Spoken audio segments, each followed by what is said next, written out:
This is my old faithful hoe. There's an Old Norfolk saying, the more you hoe, the less weeds grow. So, you get a weed, these are me garlic, been in all winter, but there's some weeds coming through, so just hoe it away. You can leave them on top, they won't hurt, they'll just die off. Well, when you hoe for it, and that get rid of all the weeds, so there ain't no competition for the food in the ground. The big bugger there, we'll hoss him out.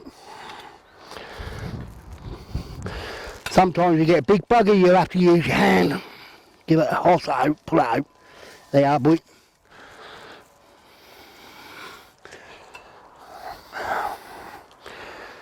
That'll grow over there, and just hoe through.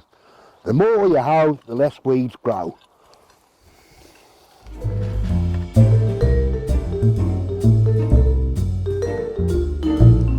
Another old saying is, you don't plant your taters till Good Friday.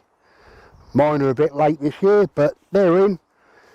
And in about 2 or 3 months they'll be up, and we'll be having a good old feed on them. I don't ridge mine up too high, because I wait for them to come through, then I ridge mine up. You can do, some people ridge them up, some people don't. But I always like to leave mine till they start coming up, because if you put taters in the soil, that'll help clean the soil. That's another reason why I use it. Putting potatoes in here is because it's a bit of wasteland that need cleaning out. So I put taters in, and that'll clean the soil out.